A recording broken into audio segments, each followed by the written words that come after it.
السلام عليكم ورحمة الله وبركاته. 14 ساعة تقريبا تفصلنا عن أهم لقاء بيستناه كل المصريين ويمكن الوطن العربي وأفريقيا.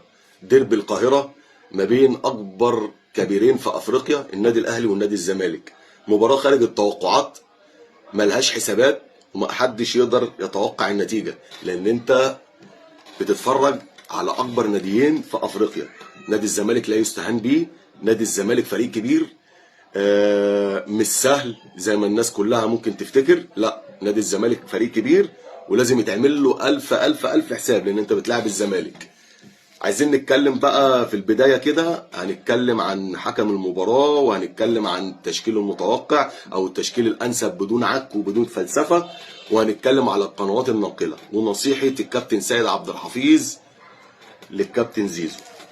عايز ابتدي بحكم المباراة. حكم المباراة يا جماعة هو الحكم خليل أمود. ده حكم تركي من حكام النخبة في أوروبا من 2022. أدار مباريات كبيرة في دوري أبطال أوروبا والدوري الأوروبي والدوري الإنجليزي.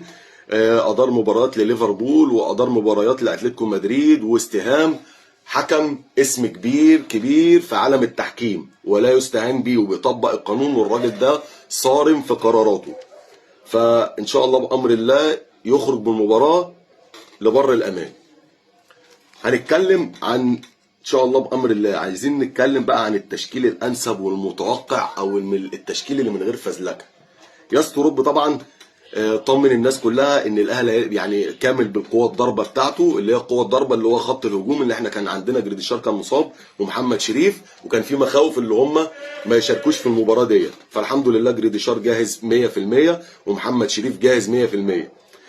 انا عايزين نلعب بقى ايه التشكيل الانسب اللي يلعب بيه ستروب من غير اي عك ولا فزلكه. العب بكل واحد في مركزه زي ما عملت الماتش اللي فات. الماتش اللي فات انا هنتكلم عن الماتش دوت او التشكيل المتوقع في الماتش ده. انا من رايي المتواضع نلعب بمحمد الشناوي، خط الظهر ياسر ابراهيم وياسين مرعي. بقى في تجانس ما بينهم الفتره اللي فاتت دي، تمام، والامور ابتدت تتصلح شويه. والعب بمحمد هاني باك يمين، العب بمحمد شكري باك شمال، ومروان وكوكا. ما العبش بديانجو ومروان، مروان وكوكا في خط الوسط، لان مروان وكوكا سنهم صغير، مجهودهم عالي، مسامير في وسط الملعب وكورتهم حلوه.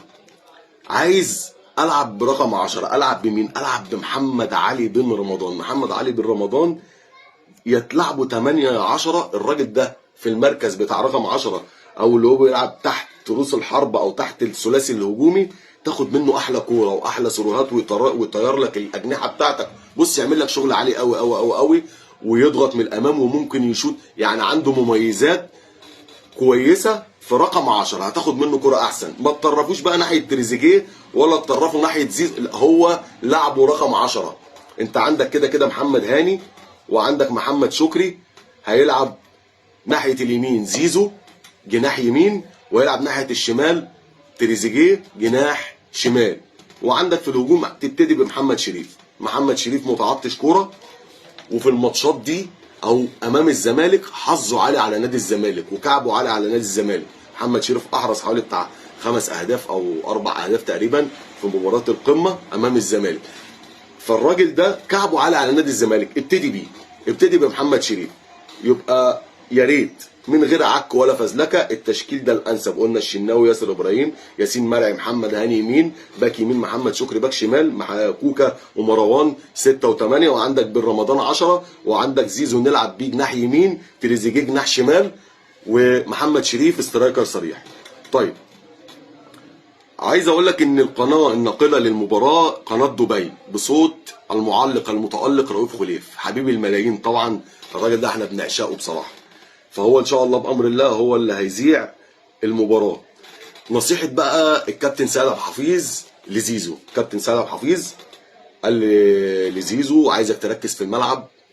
انت ممكن تسمع انتقادات او ممكن تسمع هتافات مسيئه من جماهير نادي الزمالك. عايزك بالعربي كده تنزل الملعب اكنك حاطط قطنتين في ودنك، تسمعش حد خالص، ركز في المباراه. انت لاعب كبير وهتقدر، ودي اول مباراه ليك امام جمهور نادي الزمالك، فهتسمع حاجات انت مش هتتوقعها. فلازم تركز في الملعب، ما ترميش ودلك لحد. دي كانت اهم او من الفيديوهات المهمه قبل المباراه، لان كنا طبعا متعطشين نعرف اخبار النادي الاهلي وايه اللي هيحصل في المباراه ديت، وكلنا مستنيين المباراه لان بتبقى مباراه ممتعه، واتمنى تطلع بشكل يليق بالكره المصريه وسمعه الكره المصريه، لان هي خاصه اللي هي بتقام ما بين اكبر فريقين في افريقيا والوطن العربي. لو عجبك الفيديو ما تنساش متابعه اخوك الاهلاوي. السلام عليكم ورحمه الله وبركاته.